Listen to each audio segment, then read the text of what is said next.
Evet,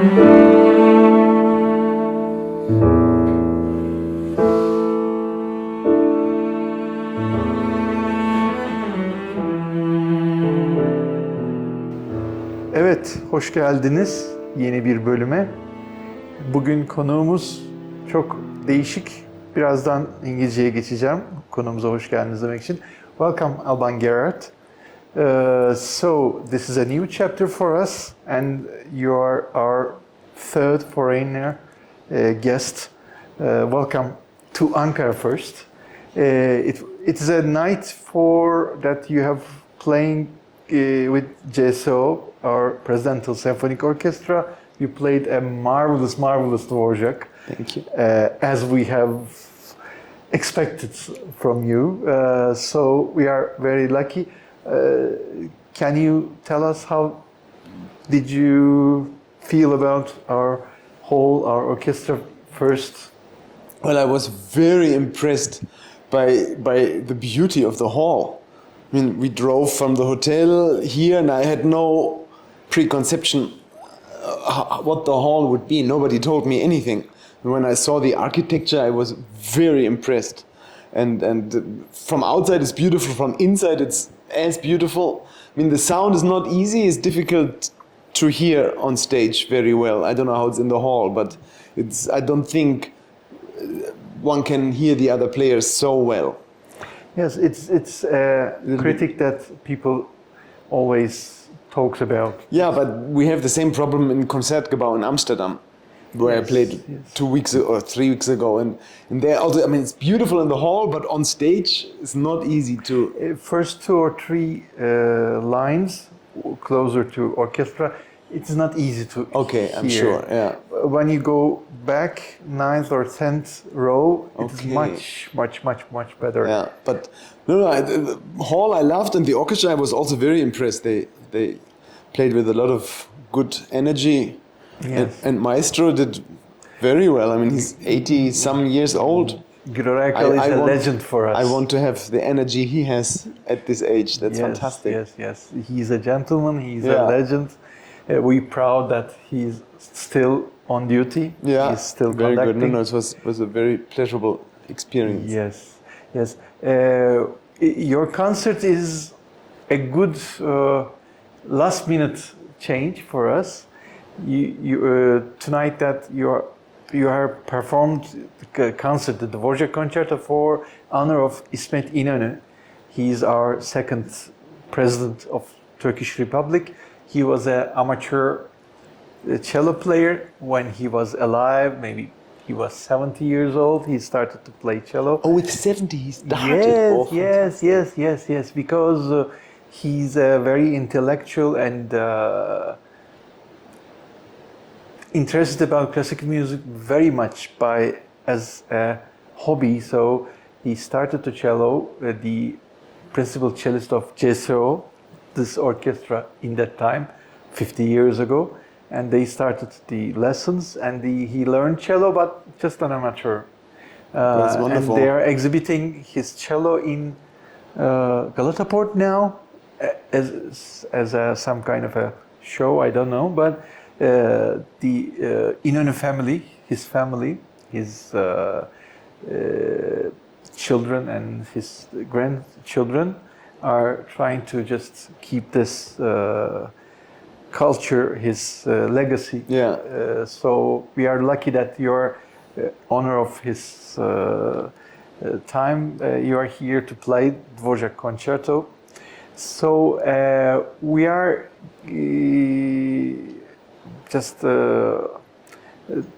we want to talk about your performance of Fazıl Say Never Give Up Concerto. It's a concerto which is written a few years ago. If you want to hear the story of Never Give Up Concerto, you might just type and for our viewers. What was the reason that you have played? What was the story of you encounter the Never Give Up Concerto? Well, actually, it was very simple. The orchestra in Valladolid asked me if I was interested in learning it. And I was very interested in learning it because I know Fazıl Say since 30 years. 30 But we are not friends. But he did accompany. He lived in Berlin, and Yes. my father told me he accompanied one of his students in Berlin with the César Franck Sonata. So Fazil knows my father 30 years ago, and I remember that when Fazil auditioned for the Lincoln Chamber Music Society in New York, I was his partner. So we played Arpeggione Sonata together. So he played with me, but I kind of accompanied him. It was his audition to become part of Lincoln Music Chamber Society in New York. And we were put together, I think, because we both were members of Young Concert Artists. This non-profit organization which helps young musicians, like a management, but non-profit. And he was there before me, and I joined in '94, and I think we played this audition in 1995.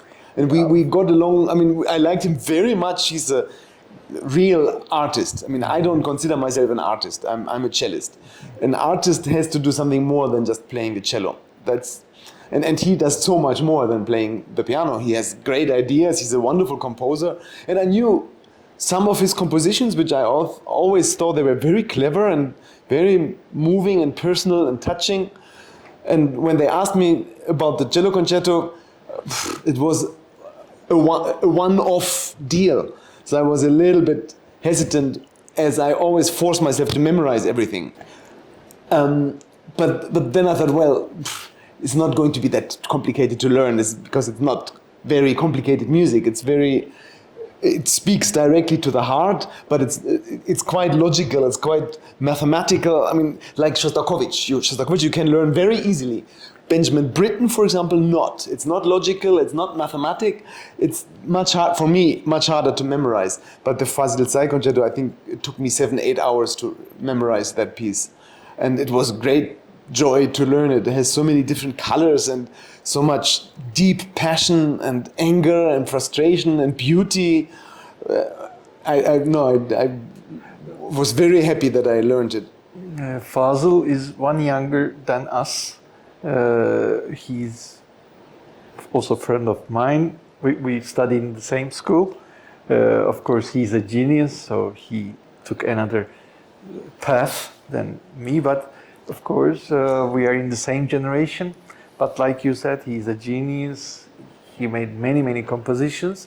So what was the reason that you played with the orchestra? I mean, of course, some occasion, but was it a special night or just a concert? I think it was just a concert. They have a very young, very open-minded artistic administrator, and he fell in love with that piece, and he wanted me to play it. Where was it? In Valladolid, which is 1 hour by train from Madrid, north of Madrid. It's a very good orchestra, beautiful hall. I think it was the first performance in Spain, that concerto. It should be. Probably, yeah. Yes. Tayfun is just behind the camera now. Just you might say hello to the viewers. As far as we know, it did not performed in Spain beside you. Okay. If it would, we would know. Okay. Yeah, absolutely. So it means it was 2020, 21? Just a few 21, years? yeah. At most 2 years. Yes, because it was just composed in the COVID time. So yeah, exactly. Or maybe it was even last year. God, I forgot. It should say on the video I sent you. Okay. It should say that okay. We will put a link for the video. Yes. Right. Okay. So I have informed you. I think what I sent you was the concert where the orchestra filmed it. Okay. But I might have replaced some bits which were not so good from the dress rehearsal, but just the sound. So I replaced the sound. I'm very good at that. I learned that in COVID, like video editing. So you take the original, you separate it from the video, and then you match it, and you can even stretch it. Or it's so much fun. Yeah, and you cannot tell. And if I edit video, you can tell, and it gets a bit blurry. But with sound, you do this, and then it kind of disappears. Yes. Cheeky. Only if you look really careful, then maybe it's a little bit out of sync somewhere. But I like to speak about, for you, Never Give Up Concerto in one word or one sentence. What can you say for the piece? I'm asking all my guests every. Standard. It's a standard question. You can tell the emotion. just one word. One word or sentence. Oh yeah, okay. Well, emotion is too simple. It's because it's more. It's more complex than just emotion. It's. Well, it incorporates the beauty of Fazil's and your culture combined with classical music. I mean, he recalls the duduk, but in one sentence. It's a very emotional, folkloristic cry for I'm for asking help. because when someone wants to play this piece, a cellist, a part of the world, when you put the note on the table, you should have a spark. That's Yeah. why I'm asking, Yeah. because I should make an explanation here for the viewers. Well, it's a good thing because I personally don't like the title. I think the title doesn't give justice to the piece. It's a better piece than the title, which is good. I mean, it would be a pity if the title was better than the piece. But Never Give Up, no, there's more to it. It's a stronger and more essential human expression. It's definitely a proof that humanity is worth saving, actually. And because there's a complete palette of various emotions in that piece. So it's that, yeah, in that sense, yes, it's one of the most emotional pieces you can play. Okay. A cellist will play and he wants to understand the piece, so he will go to, or she will go to YouTube and look for the piece, and when encounters our interview, there should be just a spark for it. I mean, how can I play? Yeah, Alban Gerhardt told this, blah, blah, blah. It's a guidance for them. Yeah. That's why I'm asking. By the way, I should make an explanation. Alban Gerhardt said that he just memorized in 7 or 8 hours, but it's not something you could expect from this kind of a concerto. He's a genius. No. Yes, for me, yes. We are in the same age, we are in the same instrument, but he's a pioneer for our instrument. He wants to play many different new pieces. There's a Ansuk Chin concerto composed for him. He's not, for me, a normal cellist. He's always trying to explore, play new pieces, so it's not easy. It's not difficult for him, but for a regular cellist, it shouldn't be that easy. I should have this explanation for the viewers. The warning. No, but it comes very natural because you can understand the piece quite quickly. It's not, you don't have to. I think my comparison with Shostakovich is not bad. Shostakovich also, I love his music, but it's very easy to understand. There is no big secret. It's right there. The emotional side. I mean, Shostakovich is more depressed. Here, I don't feel there's depression. I don't think Fazil Say, or maybe if he's depressed, it doesn't show in his music. But not this concerto. I know. Yes. So it's, I mean, there's sadness, but it's not. With Shostakovich, it's sometimes really, blah. And there, no, with Never Give Up, it's not really depressed. It's angry and very sad. We and are very melancholic. We are Mediterranean, anyhow. Yeah. I mean, Shostakovich is a pure Russian. Exactly. So we are lucky to hear, Tayfun, that we encountered this kind of event. Just the solist changed 1 week ago, and you're here, and I managed to reach to you from Instagram direct messaging, and we just met yesterday. Now we are here recording it, and we will publish this. So it means it's our luck for our so our channel's luck to speak with you here. Thank you very much for your kindness and your time to talk about this piece. Do you have any plans to play another Turkish music? I should ask. Well, I wanted to play more of Fazil's music, and actually we were talking about some collaboration, but somehow I'm not a very good keep in toucher, and he is the busiest man on the planet. So I would have to push him more, and I'm not. So right now I have no plans. I'd love to play the Never Give Up again, so not only because that would make it worth having learned it, because that's already worth having learned it, but it's a great piece, and audience loved it. It was an absolute audience pleaser. Yes. Because it rings something deep in the human soul. I mean, I thought what was very interesting was the recalling, him wanting the cello to imitate the duduk. Yes. And I heard the cellist who premiered it, I listened, and I thought it was true. The approach was a bit too erotic. And then I listened to some duduk, and it's not an erotic instrument. It's a beautiful instrument, but it's not like not like so. I think, if I'm not mistaken, maybe he wrote molto vibrato or something.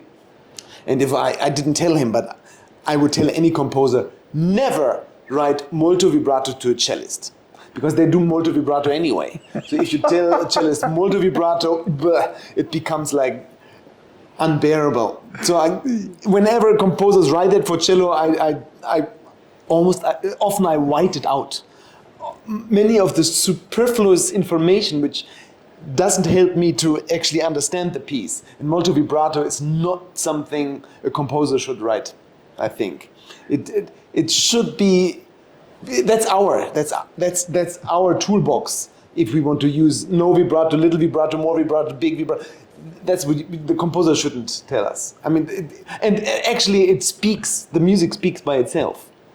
And I had some compositions in the last few years where composers would write something cellistic like that, and I'm always turned off. And I tell, if I meet them, and then I tell them, no, don't do that. Like there's this wonderful Scottish composer, Julian Anderson, he wrote a concerto for me, and he even won the Grafmeyer Award for it. And he put so much information there. And if you memorize something like that, it's more difficult the more shit is written. So I took my Tipex, whatever, and I whitened all the information out. Even a lot of the hairpins, too many hairpins, I take them out because I can phrase myself. I don't need every single, no, I get it, you want this kind of emotion, no problem. I don't need to have that in my face. So, okay, it's a good pathway for young cellists how to play very, very, very, very, very good. So, it's well, one should take it serious what the composer writes, but if it gets too much, like Max Reger also has far too much information. I mean, every bar has something, and it can completely sidetrack you from the music. You have to understand the music. That's why I'm not a teacher, but if I was a teacher, I would force every single one of my students to play everything by heart, even etudes by heart. That's how it used to be. When I grew up, I had to play all the etudes by heart. It's just because once it's by heart, then you make it your own. If you just read the music there, it's not your own. You're just still, because what happens in the composition process? The composer has an idea in his head, and then he puts that to the paper. And we as a performer, we have to get it back into our head to become like a composer, actually. Difference in our times comes from perfection. Difference comes from Yeah, the expression. expectation of being so perfect is It's too something high. regular now. Yeah, It is something you could encounter every day in hundreds of musicians. but it's pretty boring. I mean, if perfection is the number one thing we strive for, then we fail as artists. That's Even for the intonation. Even intonation can be a little bit different. Yeah. If you express yourself right. exactly. You feel right. But it's a different. Well, but it's not even. I mean, people don't play by heart because they're afraid they could have a memory slip, and that's sad. I mean, to be afraid of making a mistake. Sure, we should strive to play as well as possible, which means good sound, good intonation, good rhythm, everything. But that's like 30%, 40%. Then the music starts, and the music, we have to take all the risks in the world. If we don't do that, actually, there goes our justification to be a musician. The great musicians are not perfect musicians. Yeah, I listened to Rostropovich last night. I don't know why. I just thought I hadn't heard him for such a long time. So I listened to some Dvorak, which came there on YouTube, and it was really not. I mean, he hadn't practiced, I guess. So he was Maybe older. Western time. His Western Yeah. time. It should But be it not. was Russian shocking. time. It was so wrong. So many out of tune. And actually, the music wasn't great either. So just because if somebody doesn't play perfect doesn't mean that there's great music either. So it's the great music happens. Yeah, it's very what's the word? Subjective anyway. What's great music? Yes. So it's difficult. Okay. Thank you very much for your time. We will see in another episode, but we are very fortunate to have you here. Thank you very much. Good night. Thank you.